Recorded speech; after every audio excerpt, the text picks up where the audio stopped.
PT Kereta Cepat Indonesia China atau KCIC kembali jadi sorotan publik usai laporan keuangannya mencatat kerugian sangat besar.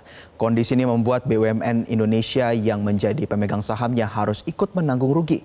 Menteri Keuangan Purbaya Yudisadewa menolak utang Kereta Cepat Indonesia China atau KCIC atau WUSH dibebankan ke APBN.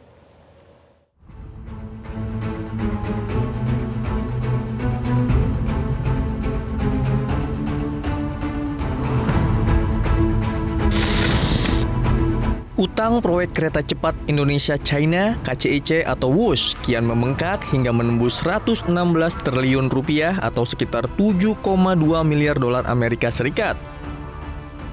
Beban itu membuat PT Kereta Api Indonesia dan konsorsium BUMN yang terlibat kewalahan menanggung kerugian.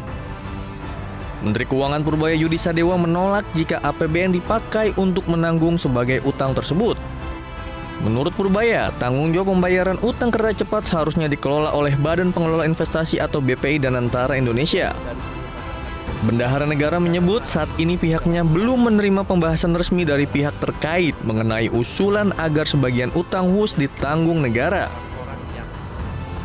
Purbaya menilai Danantara sudah memiliki kapasitas keuangan yang cukup kuat seperti dividen untuk selesaikan masalah tanpa perlu andalkan APBN.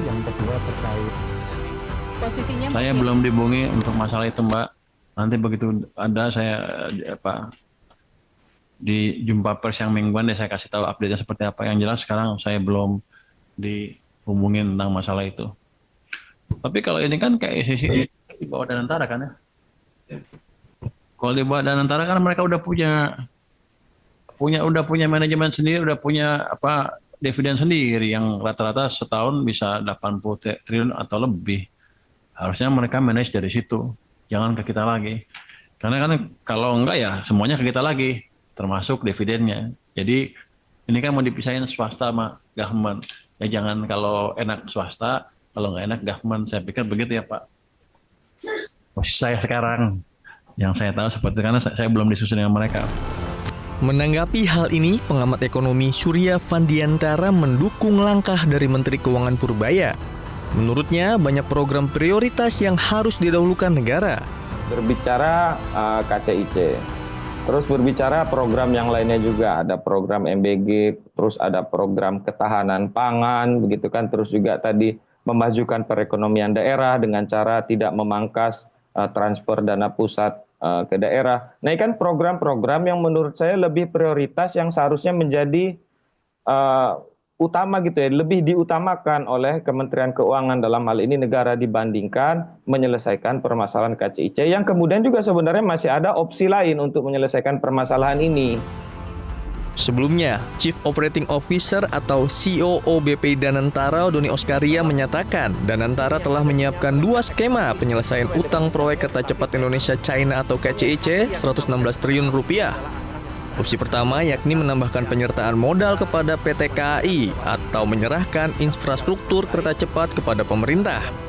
Menurut ekonom, skema yang ditawarkan Danantara tidak menyelesaikan persoalan utang KCIC. Menurut saya ya, hemat saya, seharusnya solusi yang ditawarkan oleh Danantara itu adalah mengambil alih hutang tersebut, begitu. Lalu kemudian memberikan tenor yang lebih panjang bagi KCIC Danantara sehingga beban yang dibebankan kepada KCIC itu jauh lebih ringan. Jadi misalnya berapa persen dari total hutang itu dibayarkan oleh BPI Danantara dari hasil uang pendapatan Danantara itu sendiri, lalu kemudian tenornya diperpanjang, lalu kemudian jadi bebannya, liabilitasnya jadi lebih ringan, maka kemudian ada kemampuan membayar dari KCIC tersebut. Jadi kalau seandainya cuma ditambahkan ekuitas atau kemudian pengambil alihan aset, sementara manajemennya masih sama, kemampuan membayar atau produktivitasnya dari si perusahaannya itu juga masih sama, maka permasalahannya masih akan terus ada. Bagaimanapun caranya, persoalan utang kereta cepat memang harus dibayar. Namun, jangan sampai persoalan utang ini menambah beban rakyat. Tim Liputan, Metro TV. Jelajahi cara baru mendapatkan informasi. Download Metro TV Extend sekarang.